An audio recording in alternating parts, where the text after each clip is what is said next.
Welcome to the East Bay's best podcast, The Capstone Conversation. This is a show that interviews political, government, and community leaders in Alameda, Contra Costa, and Solano counties. We look at what is going on in your city, how are we developing things economically, and where are we going from here? I'm your host, Jared Ash.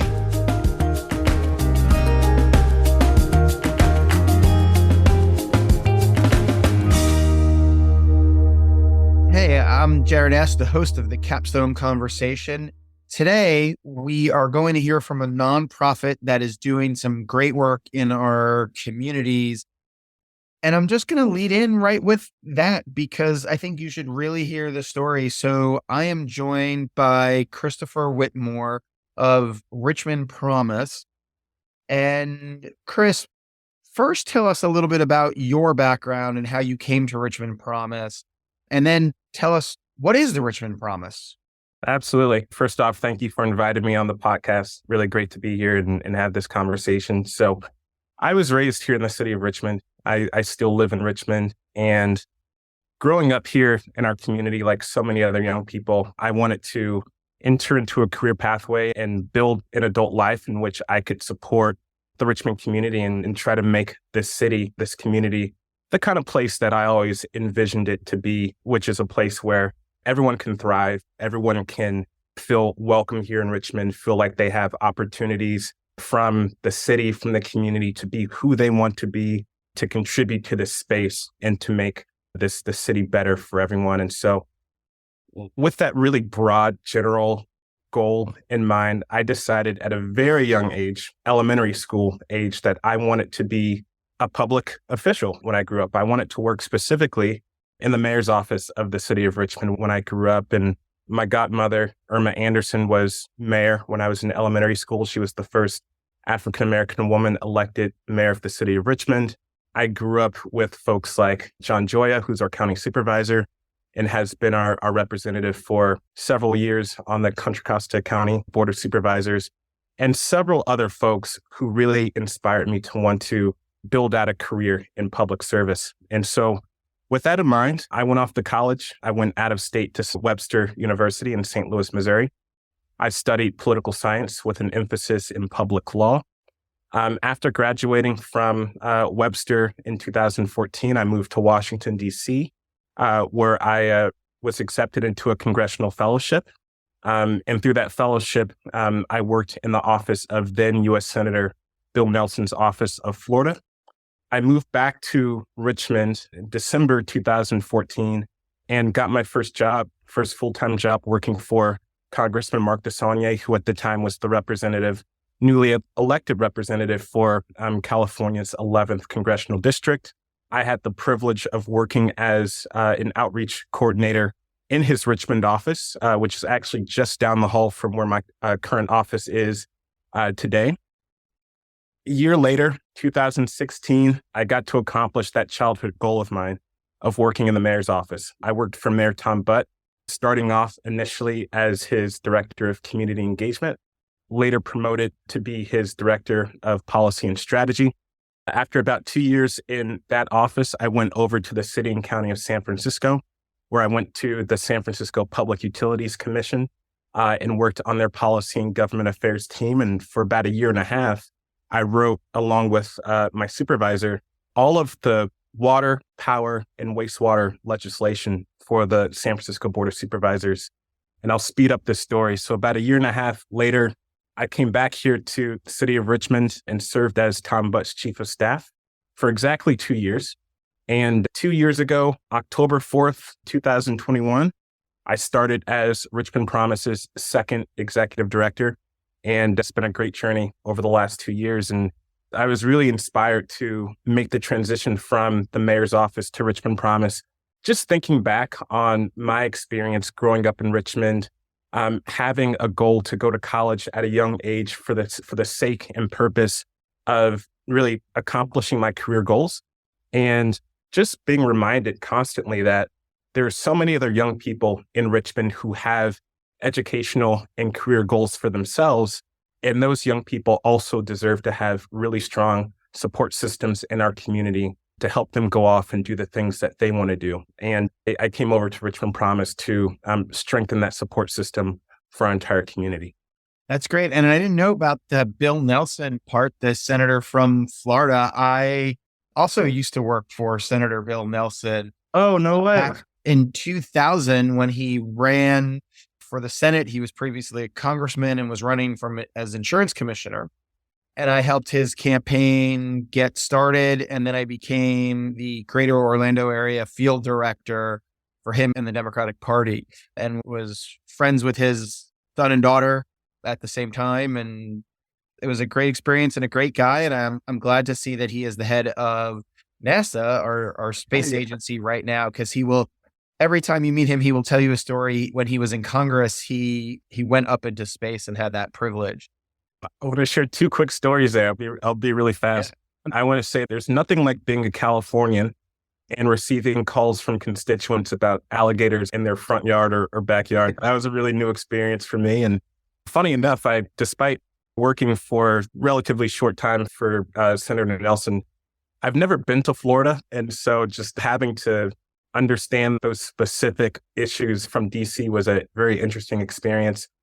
And the second thing I'll say to your point about Senator Nelson going to space, one of the first times that I got to meet the senator, several of us fellows were in a car with him. He was going to a CNN interview, I believe, and he asked if we had any questions for him. And I think we were all so nervous to talk to a senator in such an intimate setting. And eventually one of the staff members said, "Can't believe none of you asked him what it was like to go to space." He's one of the few civilians to have had that opportunity.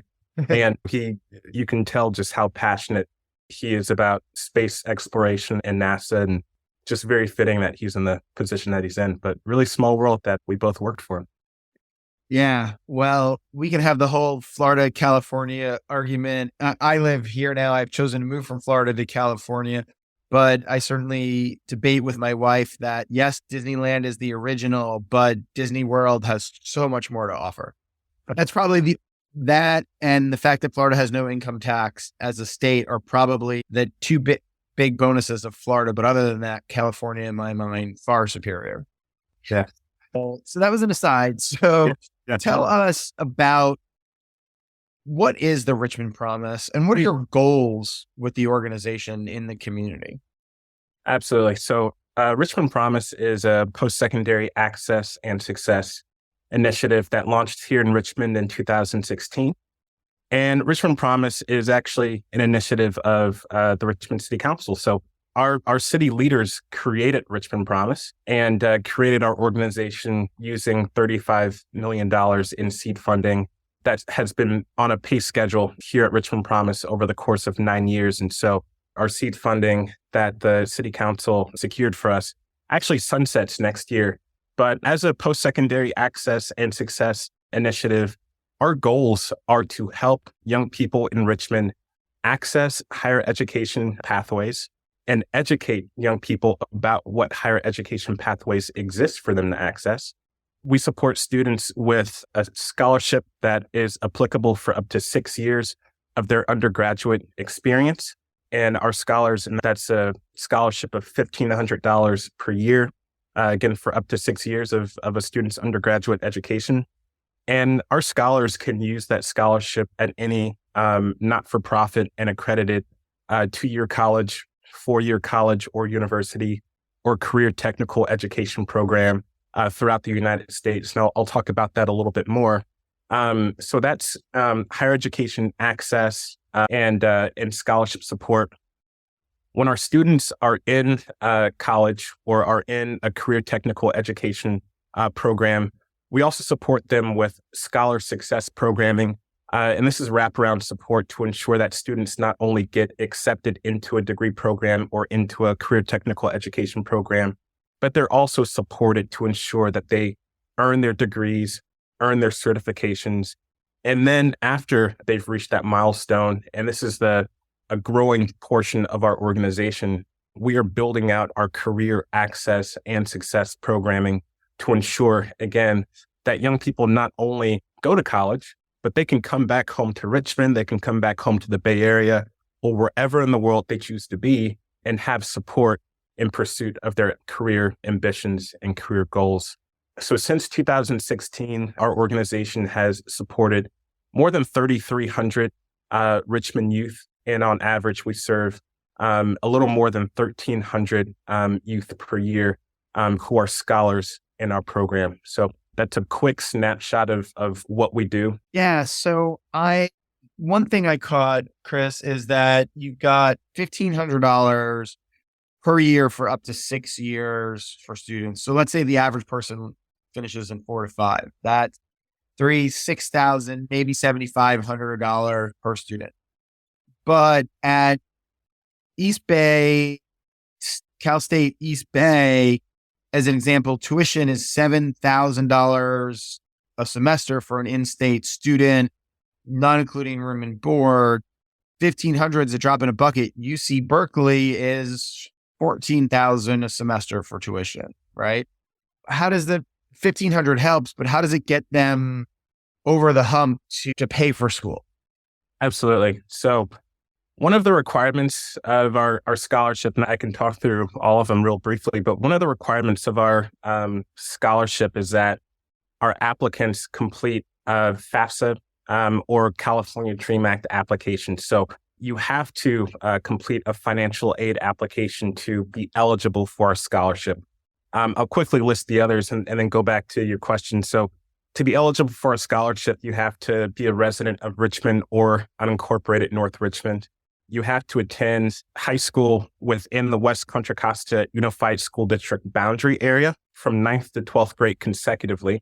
And so what that means for us is that you can attend any traditional public high school, private high school, or charter high school, again, so long as it's within the geographic boundary of the West Contra Costa Unified School District boundary, which is the 5 cities of West County. You have to also be under the age of 24. You have to apply for a scholarship within 2 years of graduating from high school. And again, you have to complete a financial aid application, either FAFSA or California Dream Act, depending on your citizenship or residency status. And of course, be accepted into an institution of higher learning. And so to get back to your question, our students are receiving financial aid packets, including several students who receive Pell Grant awards from the federal government. And that really covers a significant portion of tuition and other costs that students will encounter along their higher education journeys. But with Richmond students, same as students all over the country, and we see this with Promise programs all over the country, financial aid packages don't cover every aspect of the holistic cost of going to college, meaning tuition, housing, food costs, transportation, and all the other costs associated beyond just what a university or college may bill for. I don't want to misstate the number, but I'll just say generally that gap is a couple $1,000s for students attending 4-year colleges on average between what their financial aid is covering and what their families are left to make up. And at a community college level, that gap is a couple $100s. And so where our scholarship really becomes beneficial for students is closing that gap, especially when we talk about low-income families. With Richmond Promise, about 70% of our scholars come from low-income families. I'll give a really quick story. 2 years ago, Richmond Promise was walking in the city of Richmond's annual Juneteenth parade. And I don't know if you've been to a parade in Richmond, but the parade routes aren't very great. I'll just put it that way. We cross train tracks and there are really inconvenient street closures and all that. And I remember walking in this parade and traffic was backed up. People were clearly a little disgruntled. And a woman rolled down her window and she was clearly about to direct comments at the Richmond Promise group as we were walking past her. And I expected she was going to yell at us and say how we were keeping her from getting to work or something. But she rolled down her window and she shouted at us, "You guys are the reason why I'm able to go to college." And that for me was a really great point of affirmation.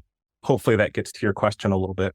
Yeah, that's great. You're found a specific purpose not to pay for college, but to help them bridge the gap and make life and the process a whole lot easier. Tell us more, because it's more than money. You were alluding to some of the programs you offer to help get kids both ready for college and to succeed in college. Talk a little bit about those in more detail, please. Absolutely. So our work starts off with what we call college awareness and college access programming. With our college awareness programming, we start as early as middle school or ninth grade of high school, engaging with students. And at the very basic level, we introduce what college is, what higher education pathways are. And so we have staff members who actually go into middle school classrooms or into high school classrooms and use class time to provide education about higher education pathways. Once students are 12th graders, we introduce our college access programming. This, again, is in-class programming in which our staff help students understand how to complete a FAFSA application or how to complete a California Dream Act application and get financial aid from the federal government or from the state of California, depending on what they're eligible for. Also, through this programming, we help students understand how to complete the Richmond Promise application. And we lead several other initiatives in our college access programming, including Cash for College workshops. These are usually evening time workshops where students and their families come and learn about scholarship opportunities beyond what we offer at Richmond Promise. And I'll also add that what's really special about our college awareness and college access programming is that we employ our own scholarship recipients. They're called near-peer ambassadors. And near-peer ambassadors are student employees of ours who go into the middle school and high school sites with our full-time staff. And these college students from Richmond help their younger peers understand what it's like to go to college and how they can find themselves in that educational environment just a couple years down the road in their own lives. And we've seen that be a really key method of success and helping folks, particularly those who are first generation students. 64% of our scholars are first generation students. And so we've really seen the benefit of having young people who look like them, who perhaps went to their same high school, who they might even know, really help them understand a pathway in a way that their family members or other people in their lives may not be able to because they didn't have that same experience. I will say what's really unique about our Richmond Promise scholarship is that it is a non-competitive scholarship. And so what that means is that there's no cap to the number of students that we accept into our program. So if 1,000 students applied for a scholarship and 1,000 students are eligible, we're accepting 1,000 students that year. And because we are a non-competitive scholarship, we don't have an essay requirement for students to complete to be entered into our program. We don't have a GPA requirement for high school students entering our program. So our philosophy is that if a college or university or career technical education program is willing to accept you, we're willing to support you. And so that's something that really differentiates us compared to other scholarship programs. We also have a basic needs fund to support students as they encounter different things in life that have the potential of derailing their education. So whether it's housing instability, food insecurity, transportation issues, there's a one-off fund that we can use to support students to help make sure that they remain on track with their education. We also have several career and student employment opportunities, including what we call campus network leaders. These are essentially RAs. For those who maybe lived on a college campus, you have an RA that is really your community builder and community liaison. Last thing I'll mention, I want to make sure I talk about this with our scholar success. We also have MOUs with colleges and universities where we have the highest concentration of Richmond Promise scholars. And so through these MOUs, we have really close relationships with first-year experience offices on college campuses or transfer departments on college campuses. And we engage very closely with on-campus staff that our scholars are going to engage with during their daily educational experience. And so with those MOUs, we're able to have access to our students' GPAs and to their class schedules.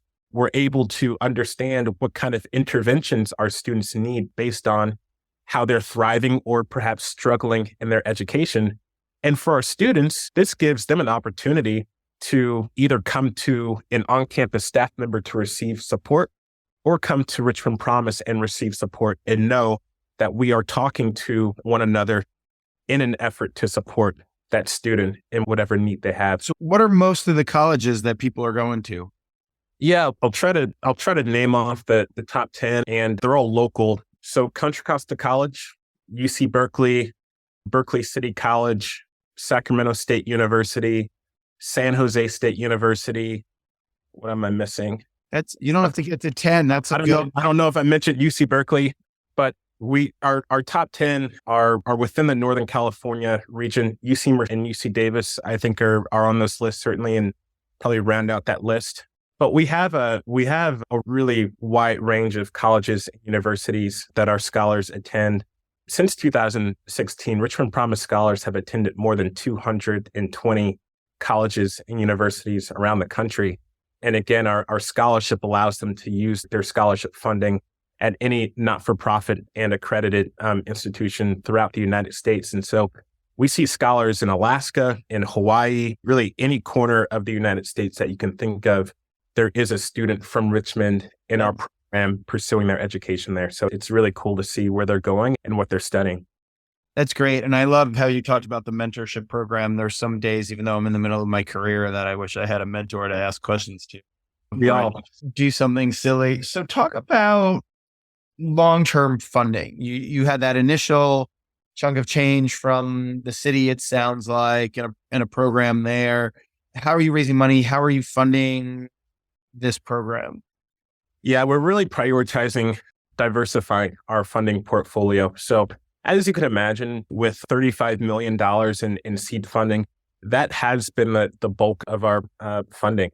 In fact, to the point where, the first several years of our organization, diversifying our funding portfolio was not a large priority for our organization. And so for that reason, the $35 million, it was a great benefit. And we're certainly fortunate to have received that support at the inception of our organization. But it also came with its challenges and still comes with challenges.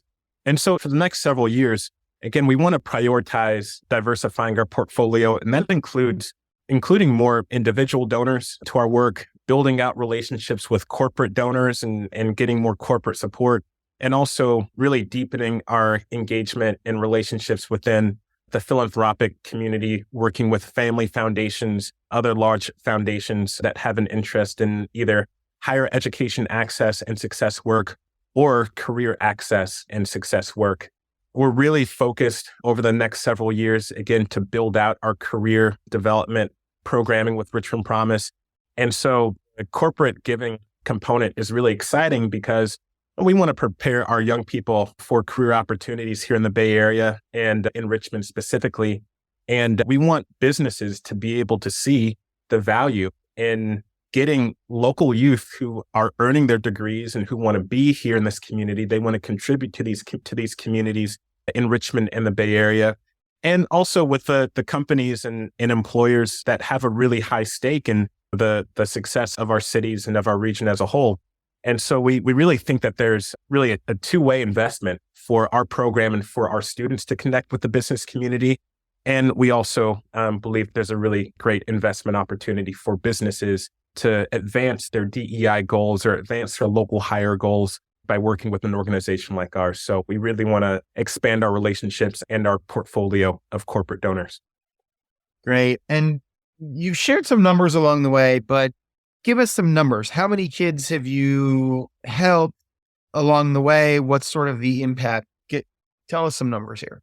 Yeah, absolutely. So as I mentioned, since 2016, we've served more than 3,300 students through our scholarship. And what's also unique about Richmond Promise, and I talked about our college access and awareness work that we do in high schools. A lot of the students that we provide that college access and awareness work to don't actually end up being Richmond Promise scholars. And for a lot of those students, because we're talking about high schools such as Hercules High School or Pinole High School or El Cerrito High School, we're helping students who aren't eligible for our scholarship because they live in another city or have another circumstance that make them ineligible. So If we were to include those students, we'd have a much higher number. But for the point of having more specifics, we have that 3,300 number of students we've supported through our scholarship. We're serving more than 1,300 students per year. Of our student population, 91% of them identify as people of color. 64% of our scholars are the first in their family to go to college. They're first generation college students. And again, historically, around 70% of our scholars come from low income. Of the students that we serve, about 70% of them attend four-year colleges and universities, while about 30% of them attend two-year colleges. And our organization is really proud to say that we've already paid out more than $8.8 million in scholarships to our students. And we've already committed more than $21 million in scholarships. And so again, $35 million is certainly a big number, and it's a number that usually people are surprised to hear. But when you think about the fact that we've already committed more than $21 million in scholarships, you can see how quickly those dollars can move out the door. And that's a good thing. Students are taking advantage of this opportunity. Students understand that we are a resource to help them go to college, and we want them to be able to use those dollars.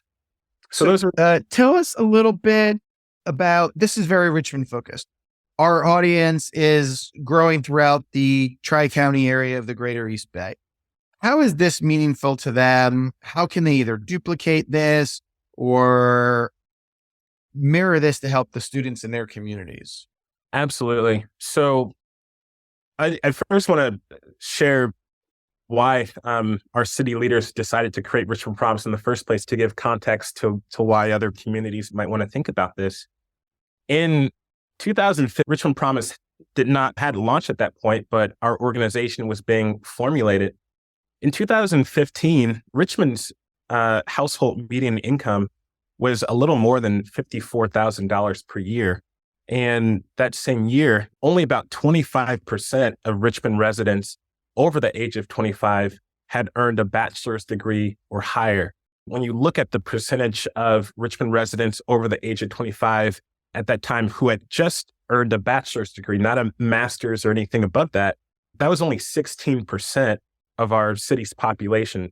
And so that's in a place like the Bay Area, where you look at neighboring communities for us, like El Cerrito or Berkeley, San Francisco, Marin County, all of those communities had college bachelor's degree completion rates of around 60% or higher in their communities.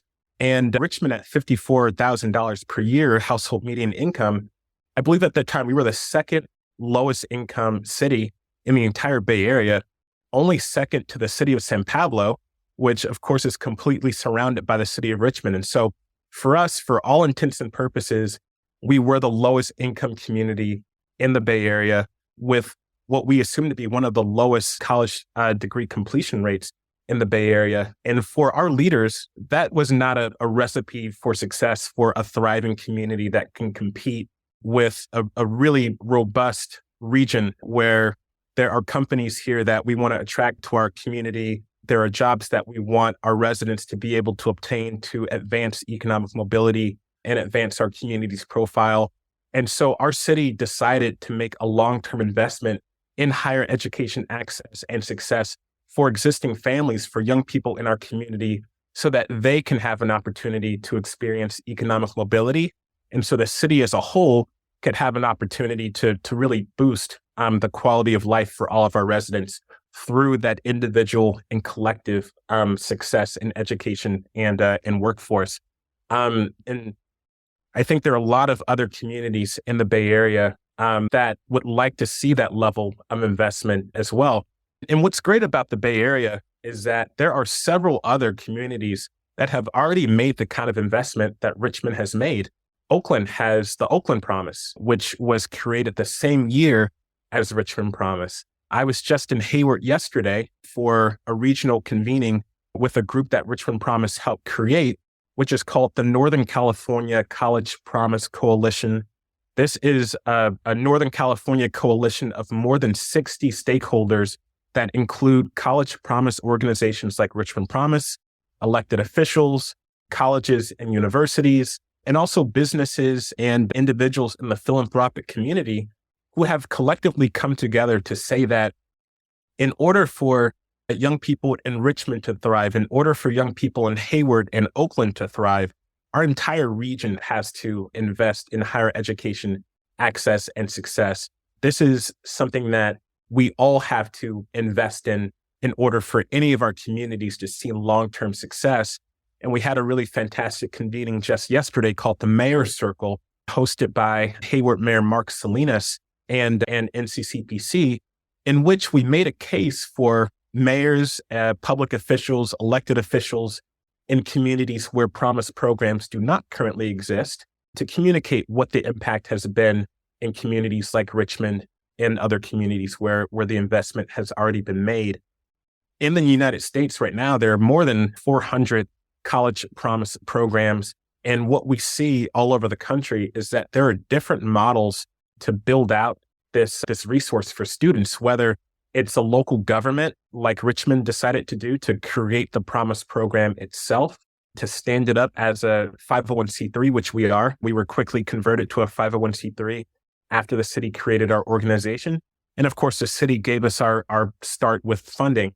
There are several other ways to do this. We see in some places like New Haven, Connecticut, Yale University had a significant role in creating the New Haven Promise, and they are the core funder of the New Haven Promise.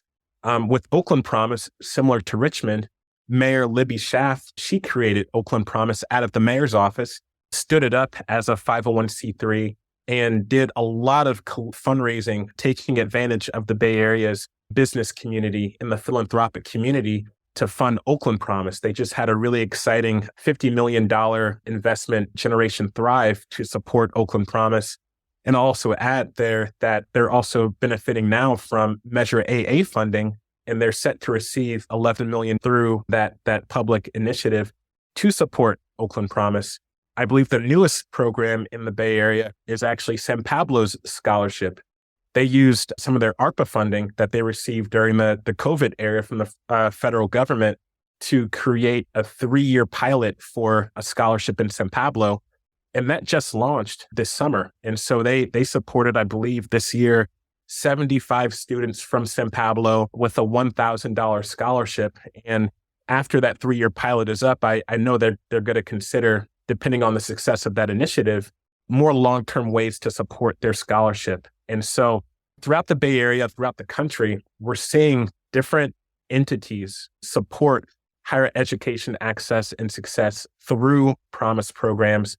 And it's really great that people are finding creative ways to fund them and to house them depending on the specific needs of their community. So I really encourage any elected official, any nonprofit organization or higher education official watching this to think about ways in which you can develop your own Promise program in your own community based on the specific needs that your young people have.